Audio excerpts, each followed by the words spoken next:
Absolute core tradition. First up, give a brief on the fieldwork tradition in anthropology. Fieldwork. Okay, this is really the soul of anthropology. It's the discipline's backbone, you could say. It just means studying people or culture right there in their own setting. In their natural environment.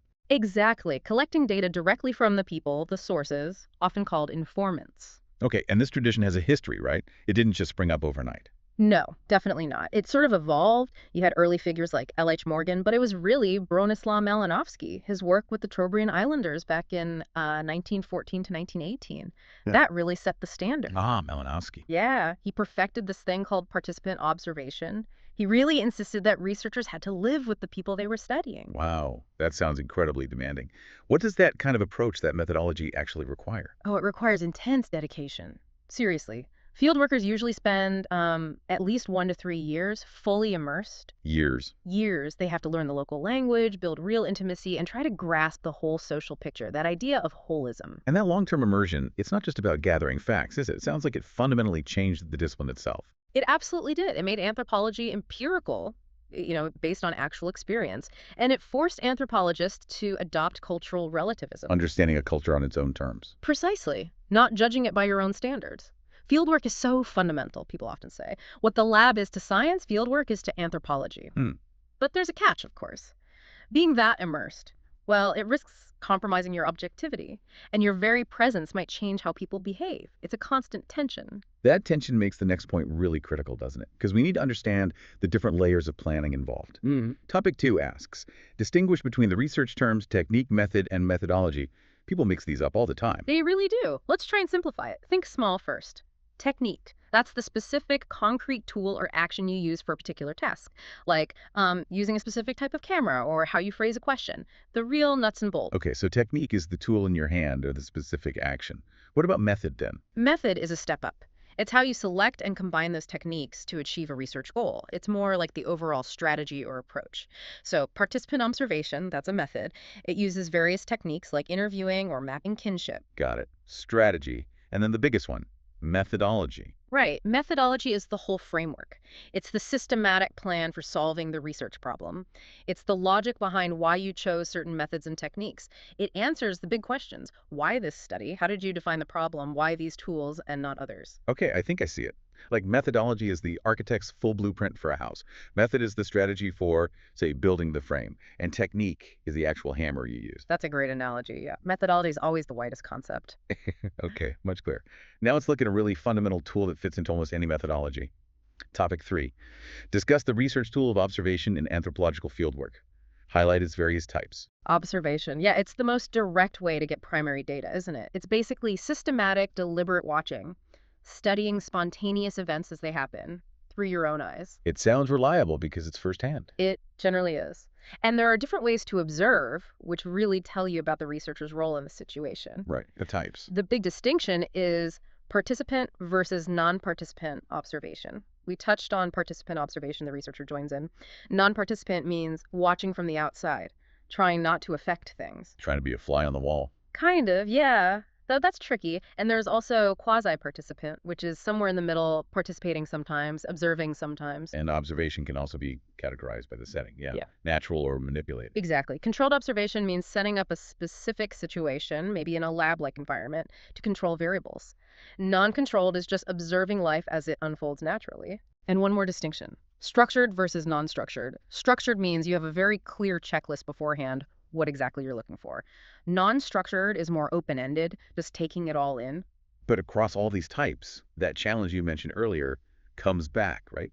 Maintaining neutrality. Always. It's the constant struggle in observation. How do you stay objective?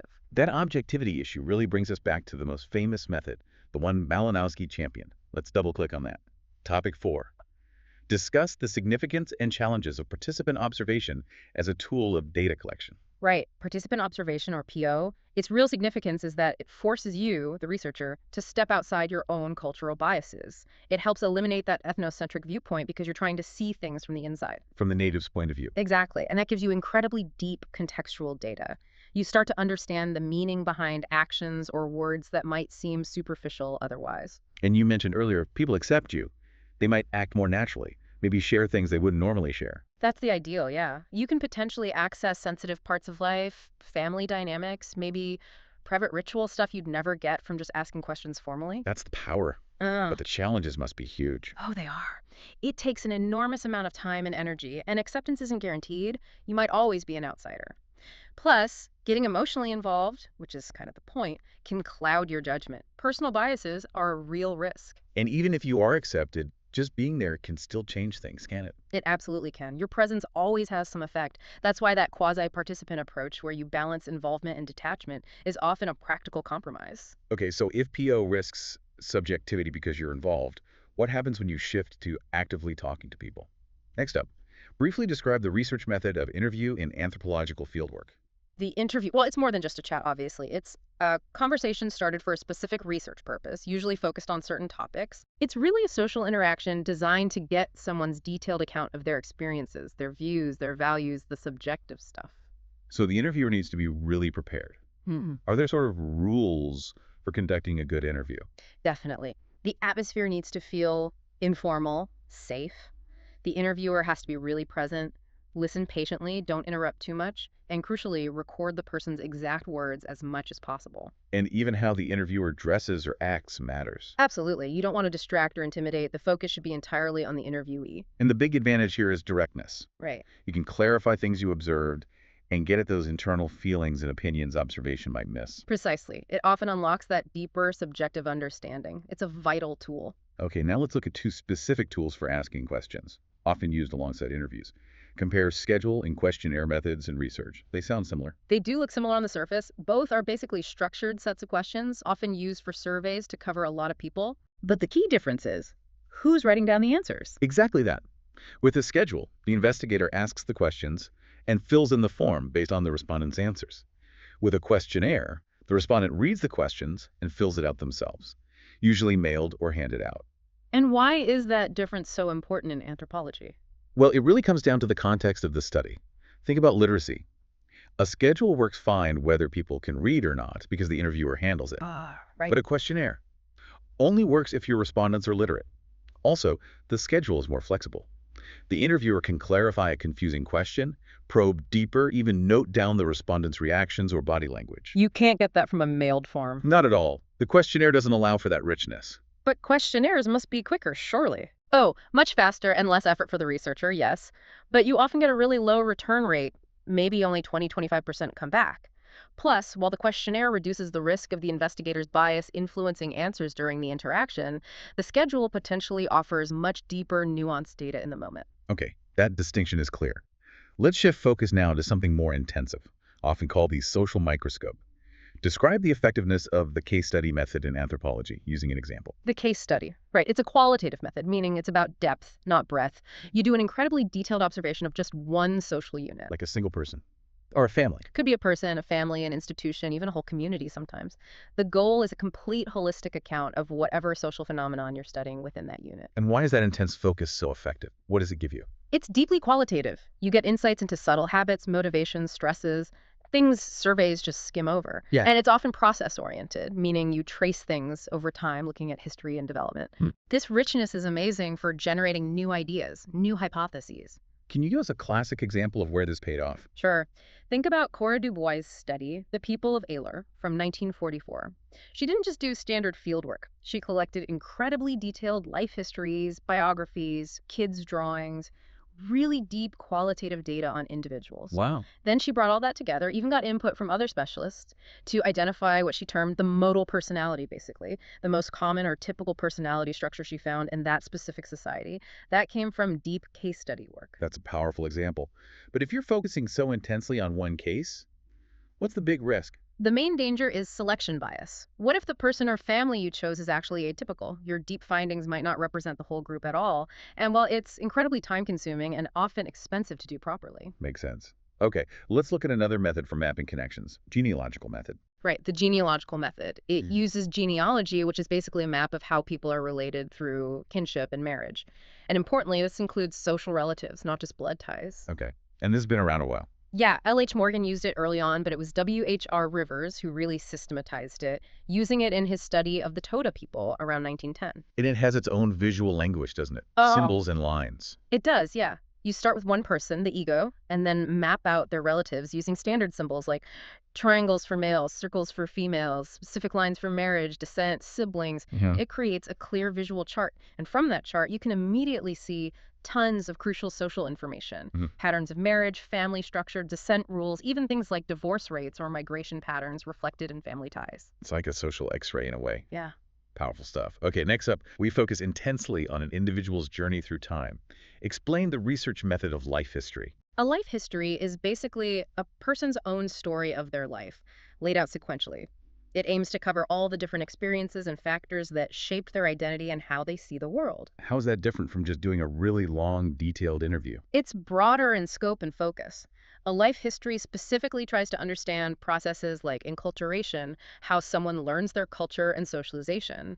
It looks at the impact of major life events, rites of passage, big societal changes, all through the lens of one person's entire lifespan. It's about the whole arc of a life. Exactly. How identity is formed and changes over decades. But you're relying heavily on memory here, aren't you? It seems like a potential pitfall. Oh, absolutely. Memory is selective and it changes over time. People might misremember or emphasize certain things, maybe even present things how they think they should have been, rather than exactly how they were. The ought to be versus the what actually is. Precisely. So you have to be aware that a life history is always an interpretation rooted in the present looking back. That problem of memory and interpretation leads directly into our next topic, oral history.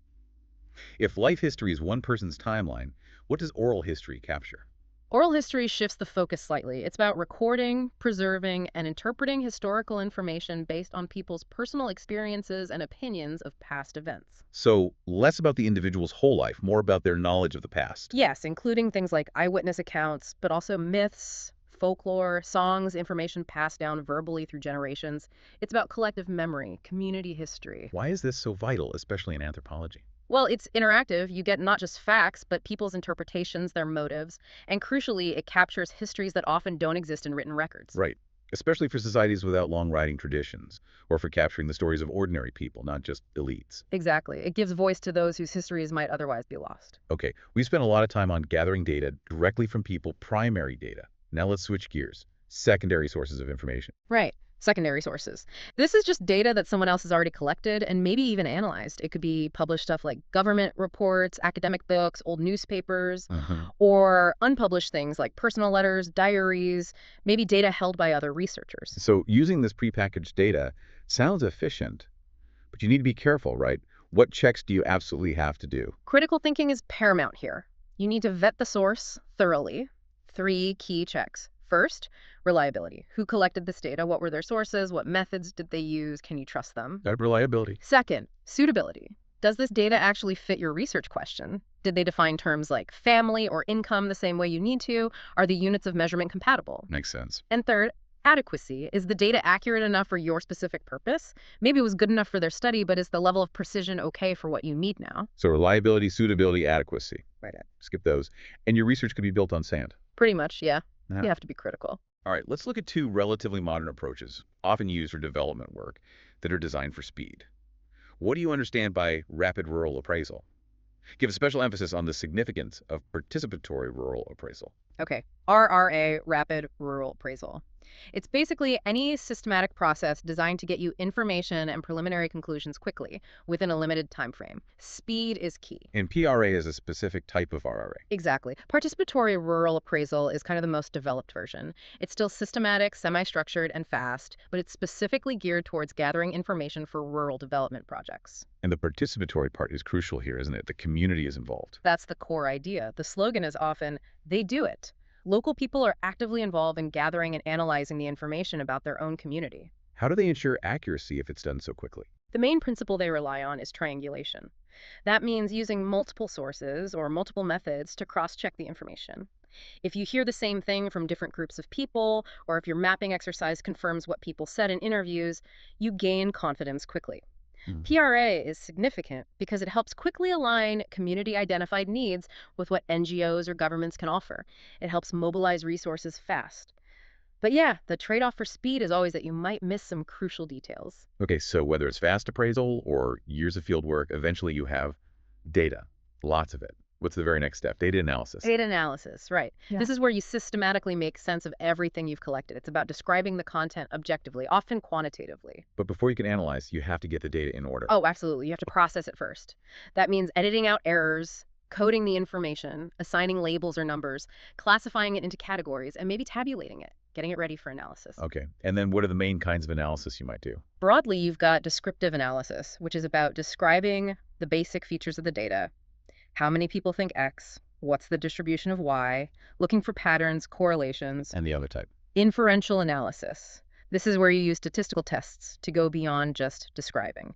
You test your hypotheses, figure out if the patterns you see are likely real or just due to chance, determining the certainty of your findings. Got it. But you're saying analysis isn't just something you tack on at the very end. No, not for a good social researcher. It's really a continuous process. You're thinking analytically, coding, seeing patterns emerge right from the beginning of the fieldwork. Okay, so analysis gives us the patterns, the numbers, the what, but we still need to know what it all means. That brings us to data interpretation. Exactly. Interpretation is the crucial step of drawing inferences, finding the meaning behind the analyzed facts. Why are these patterns there? What do they signify? It's about explaining the why. Yes. And it involves several things. Establishing relationships between different pieces of data, linking your findings to previous studies to build continuity, developing explanatory concepts. And hopefully generating ideas for future research, too. Definitely. Good interpretation always points forward. How do you make sure your interpretation is sound and not just guesswork? Well, you need to provide reasonable explanations. Consider any other relevant information you gathered, even if it wasn't formally coded. Maybe consult with experts or people from the community. And crucially, only draw conclusions after considering all the relevant factors together. Avoid jumping to conclusions or making false generalizations. Because you can have perfect data, perfect analysis, but if the interpretation is off. The whole study's conclusion is wrong. Interpretation is where it all comes together or falls apart. Okay, the final hurdle. You've done the research, analyzed it, interpreted it. Now you have to tell people about it. Presentation of data. Right. Communication. All that hard work is useless if you can't communicate your findings effectively. And writing the report itself is a structured process. It should be, yeah. Logical analysis, outlining, drafting, rewriting, polishing, getting the bibliography right. It's a process. But the kind of report you write really depends on who you're writing for, doesn't it? Absolutely critical distinction. A technical report is for fellow researchers, other experts. It needs to be detailed about methods, assumptions, the nitty-gritty of the findings, lots of supporting data. Okay. But a popular report, that's for the public or maybe policymakers.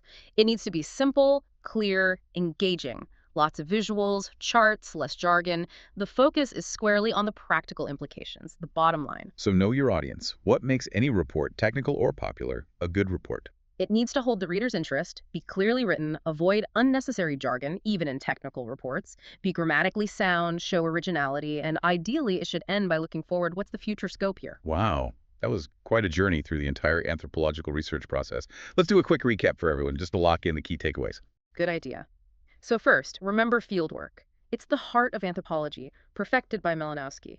Years of immersion striving for cultural relativism. And don't mix up technique, the specific tool like a hammer, method, the strategy like framing a wall, and methodology, the whole blueprint for the house. Right. Then there's observation. Participant observation is key for getting that insider view and avoiding ethnocentrism, but always watch out for subjectivity. And remember the difference between a schedule where the researcher fills it in, good for any literacy level, and a questionnaire where the respondent fills it in themselves, needing literacy. The case study is that social microscope for deep qualitative insight, like Dubois finding the modal personality.